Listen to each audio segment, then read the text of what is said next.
Olá, eu sou o Padre Mauro Negro, da Congregação dos Oblatos de São José, e falo aqui do Centro de Espiritualidade Josefina, em Apucarana, mantido pela Congregação dos Oblatos de São José.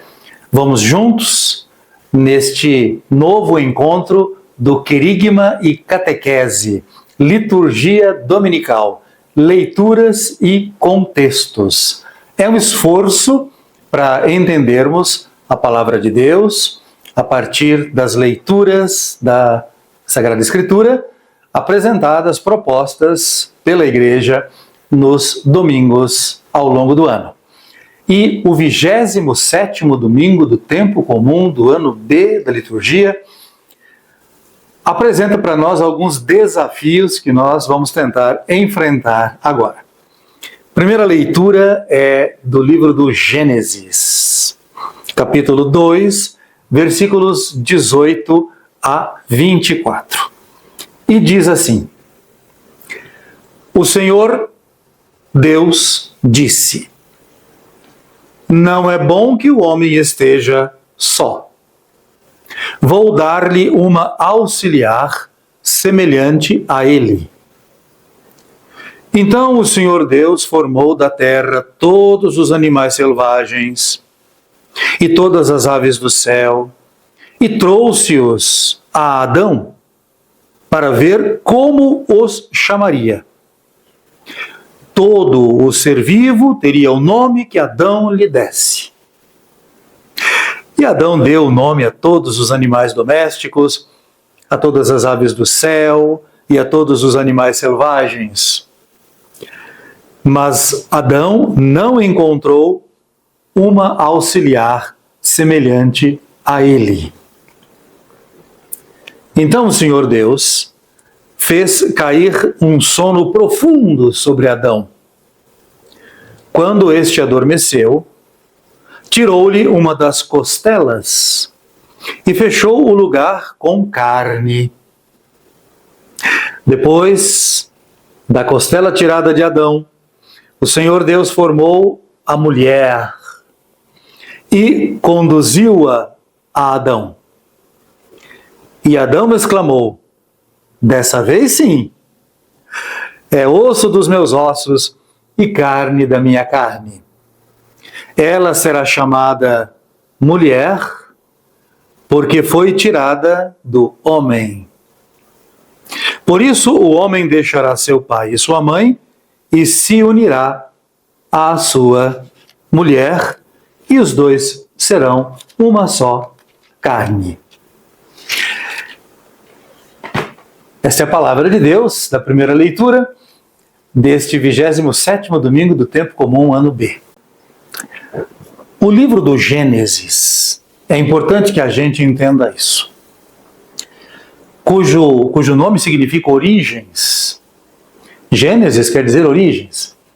Este livro, ele apresenta, através de muitas narrativas, de diversos gêneros literários, de diversas maneiras de apresentar, de argumentar, os chamados, então, gêneros literários, apresenta interpretações, mas vejam bem, interpretações teológicas.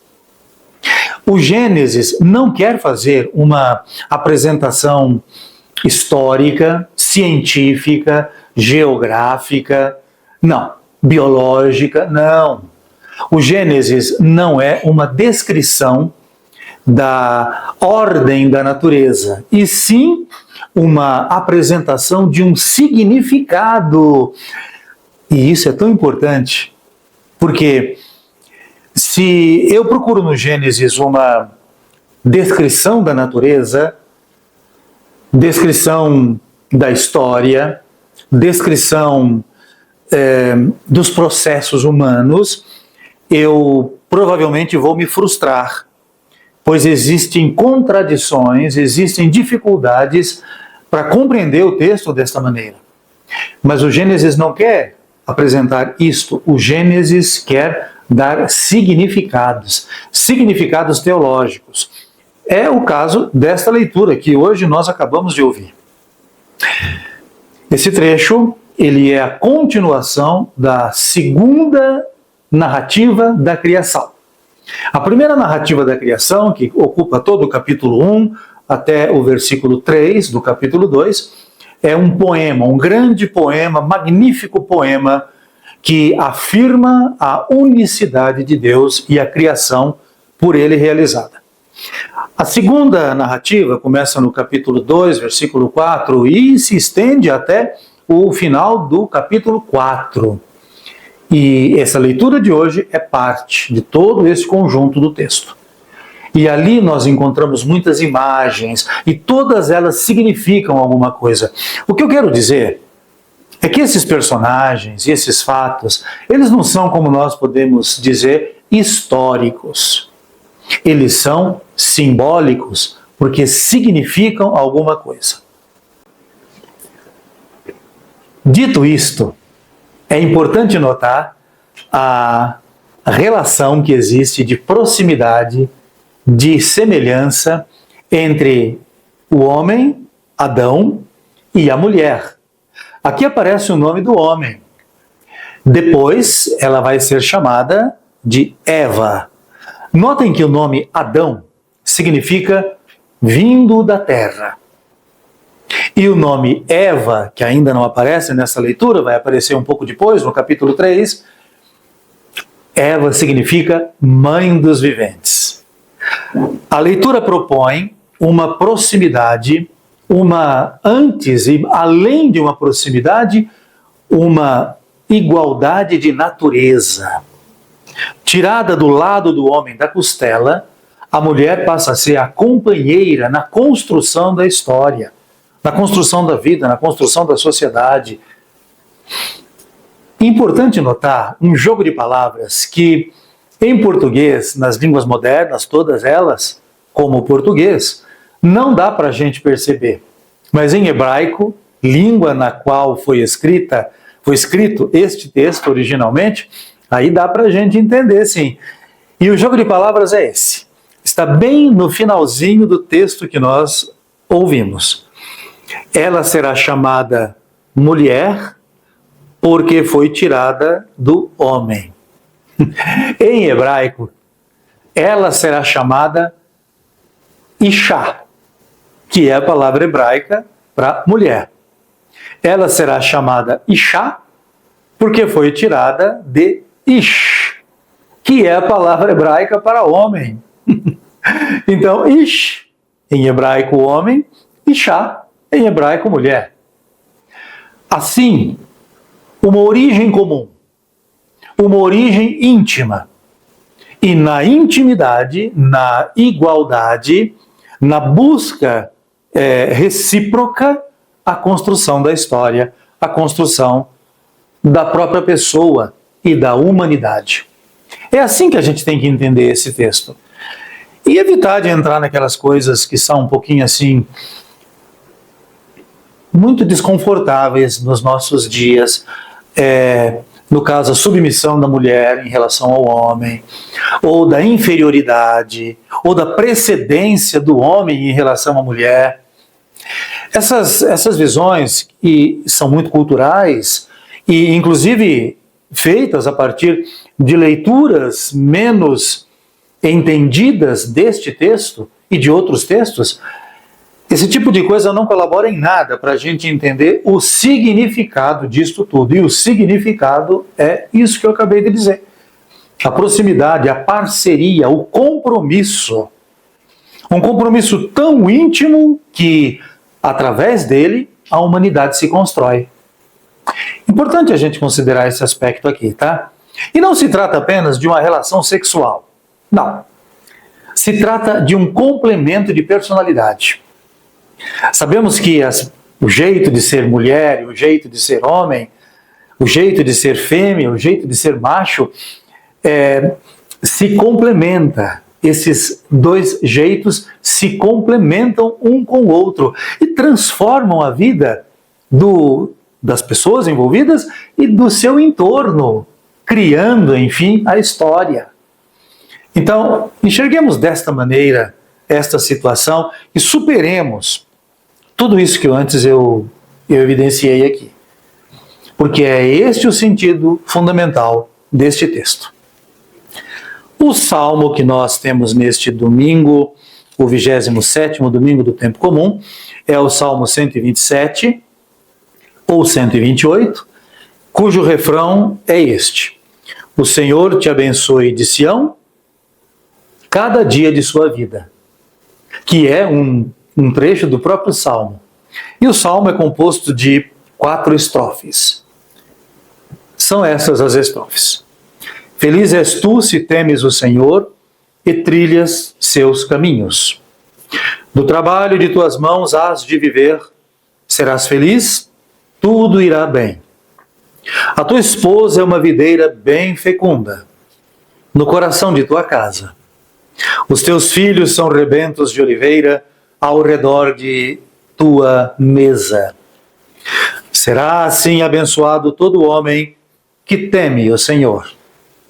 O Senhor te abençoe de Sião cada dia de tua vida, para que vejas prosperar Jerusalém e os filhos de teus filhos. Ó Senhor, que venha a paz a Israel, que venha a paz ao vosso povo. O Senhor te abençoe de Sião cada dia de sua vida. Nós continuamos entendendo que o Salmo é aquilo que faz o vínculo, aquilo que liga a várias perspectivas das leituras. Este salmo, fundamentalmente, é um salmo de reconhecimento da ação de Deus e é um salmo também de gratidão. O reconhecimento implica, como consequência, a gratidão. Às vezes nós temos uma visão um pouco negativa de nós e da história, e de fato, se nós olhamos um pouco os nossos dias, iremos ver tantos desafios, mas tantos sofrimentos também.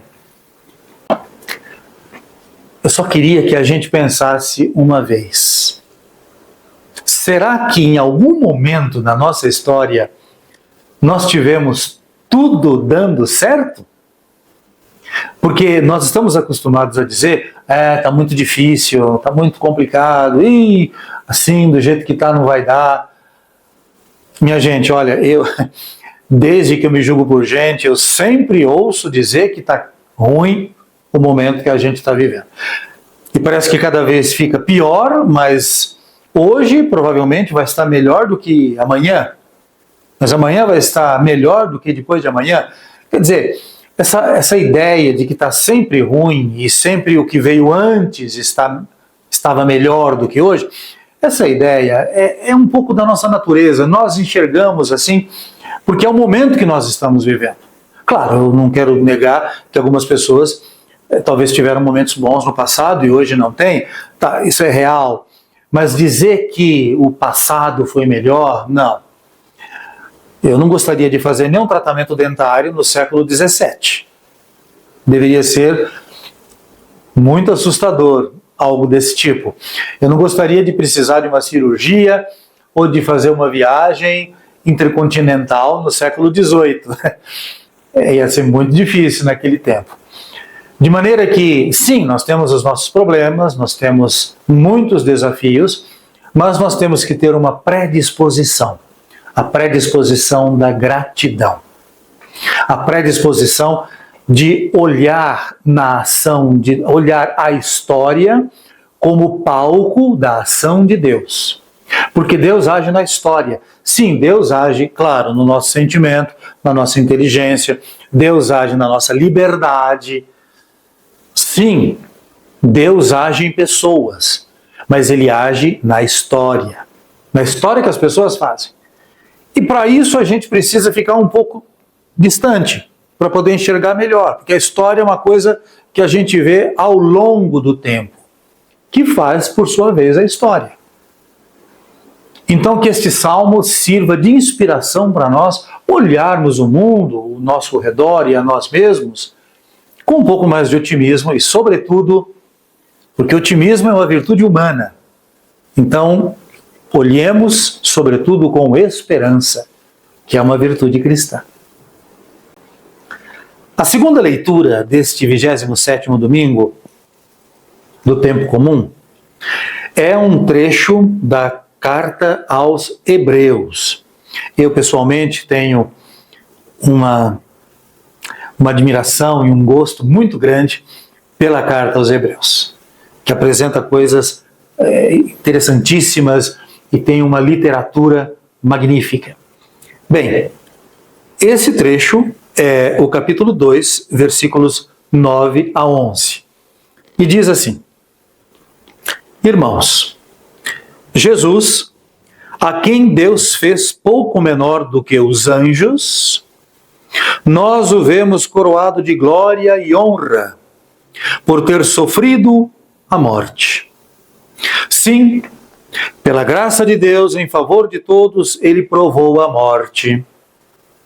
Convinha de fato que aquele, por quem e para quem todas as coisas existem, e que desejou conduzir muitos filhos à glória, levasse o iniciador da salvação deles à consumação, por meio de sofrimentos.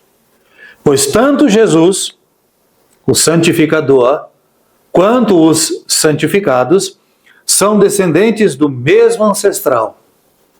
Por esta razão, ele não se envergonha de os chamar de irmãos.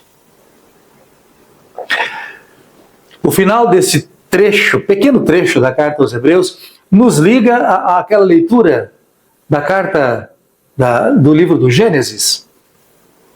Pois o livro do Gênesis, na leitura que nós acabamos de ouvir, ali do capítulo 2 do Gênesis, abre as perspectivas para um futuro. Agora que mulher e homem estão juntos, é possível haver a humanidade. E nesse trecho da carta aos Hebreus, a humanidade assumida por Jesus tem, da parte de Jesus, a santificação. Ele é chamado de santificador, que santifica aqueles que ele agora chama de irmãos. E aqui é muito importante um elemento que às vezes passa despercebido. O fato de que Jesus é apresentado de uma maneira bastante frágil, de uma maneira bastante dependente, de uma maneira bastante ligada ao tempo e à história. E nós sabemos, porque nós estamos no tempo e na história, nós sabemos como isso nos faz frágeis, né? Basta a gente perceber um pouco quando a idade passa, isto é, quando o tempo se acumula em nós, na nossa história, como nós nos tornamos aos poucos frágeis. Sim, mas é a humanidade, é a nossa natureza que foi assumida por Cristo e que por isso pode ser salva por Ele, o santificador, que chama a todos de irmãos. Uma coisa ligada à outra, mas com o olhar para frente, com confiança. Como eu dizia agora há pouco, esperança. E agora vamos ver o Evangelho. Este Evangelho, confesso para vocês, apresenta muitos desafios que a gente precisa analisar de maneira assim bem, um pouco detalhada. Trata-se de Marcos, capítulo 10, versículos de 2 a 16. Ele tem duas formas. Tem a forma longa e a forma breve. Eu vou ler aqui a forma longa. Naquele tempo, alguns fariseus aproximaram-se de Jesus. Para pô-lo à prova, perguntaram-lhe se era permitido ao homem divorciar-se de sua mulher. Jesus perguntou: o que Moisés vos ordenou? Os fariseus responderam: Moisés permitiu escrever uma certidão de divórcio e despedi-la. Jesus então disse: foi por causa da dureza do vosso coração que Moisés vos escreveu este mandamento. No entanto, desde o começo da criação, Deus os fez homem e mulher. Por isso, o homem deixará seu pai e sua mãe, e os dois serão uma só carne. Assim, já não são dois, mas uma só carne. Portanto, o que Deus uniu, o homem não separe. Em casa, os discípulos fizeram novamente perguntas sobre o mesmo assunto. Ao que Jesus respondeu: quem se divorciar de sua mulher e casar com outra, cometerá adultério contra a primeira. E se a mulher se divorciar do seu marido e casar com outro, cometerá adultério. Depois disso, traziam crianças para que Jesus as tocasse, mas os discípulos as repreendiam. Vendo isso, Jesus se aborreceu e disse: deixai vir as minhas crianças, não as proibais, porque o reino de Deus é dos que são como elas. Em verdade vos digo, quem não receber o reino de Deus como uma criança, não entrará nele. Ele abraçava as crianças e as abençoava, impondo-lhes as mãos. Este evangelho apresenta muitos desafios, né? Inclusive para mim.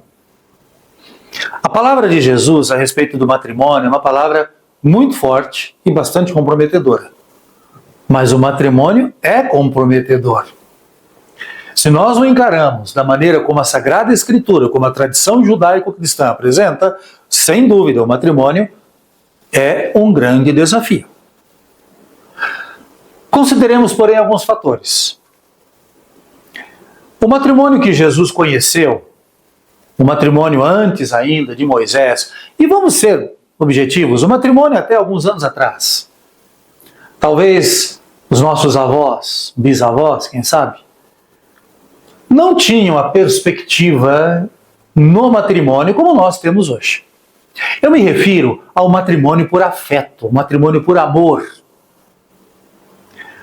A escolha, em muitos casos, praticamente na maioria dos casos, nas diversas sociedades, inclusive ocidentais, e em alguns lugares isso permanece ainda nos nossos dias, a escolha não era dos envolvidos diretamente no matrimônio, mas sim de suas famílias. De maneira que o afeto, aquilo que nós chamamos de amor romântico, isso não existia. E se existia, provavelmente sim, mas não era levado em conta. O que era levado era uma escolha e um compromisso que era selado e se mantinha o resto da vida. Certamente hoje nós vivemos numa sociedade muito mais relativista, numa sociedade cujos princípios são bastante frágeis, numa sociedade em que esse tipo de coisa é muito considerado ultrapassado. Eu professo a minha fé na indissolubilidade do matrimônio, mas eu também considero, humanamente falando, que existem matrimônios que não deveriam ter acontecido, e se aconteceram, não têm condições de continuar a existir. Eu não quero entrar aqui em polêmicas, porque não é a nossa intenção. Mas a nossa intenção aqui é dizer que, e isto é uma convicção que eu tenho pessoal, tudo, absolutamente tudo, pode ser solucionado. E se alguém disser, menos a morte, bom, a morte tem a ressurreição, né? Eu creio na ressurreição e eu creio na minha futura ressurreição, porque senão eu estaria desesperado e certamente não estaria aqui falando com vocês essas coisas, estaria fazendo outra coisa. Eu estou aqui porque eu creio na ressurreição, então até a morte tem solução, sim, embora eu não a controle, nenhuma e nem outra, nem a morte nem a ressurreição, eu não controlo. Mas o que eu controlo da minha vida? Às vezes nem os nossos afetos nós controlamos, ora.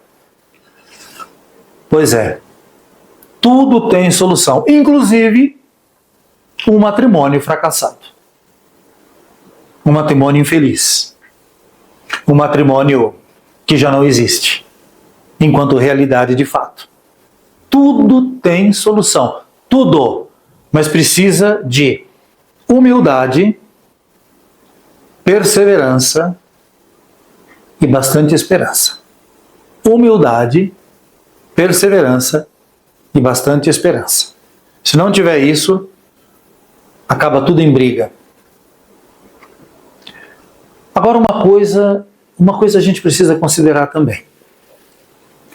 Jesus apresenta, logo depois da palavra do matrimônio, uma atitude de acolhida de crianças. Por que será que logo depois da palavra difícil, da explicação complicada, comprometedora que Jesus dá a respeito do matrimônio, ele acolhe crianças e ele faz a seguinte afirmação que é muito significativa: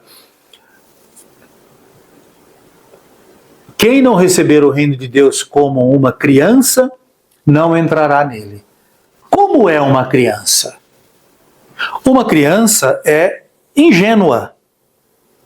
Bem, não quer dizer que nós tenhamos que ser ingênuos, porque nós não somos mais ingênuos.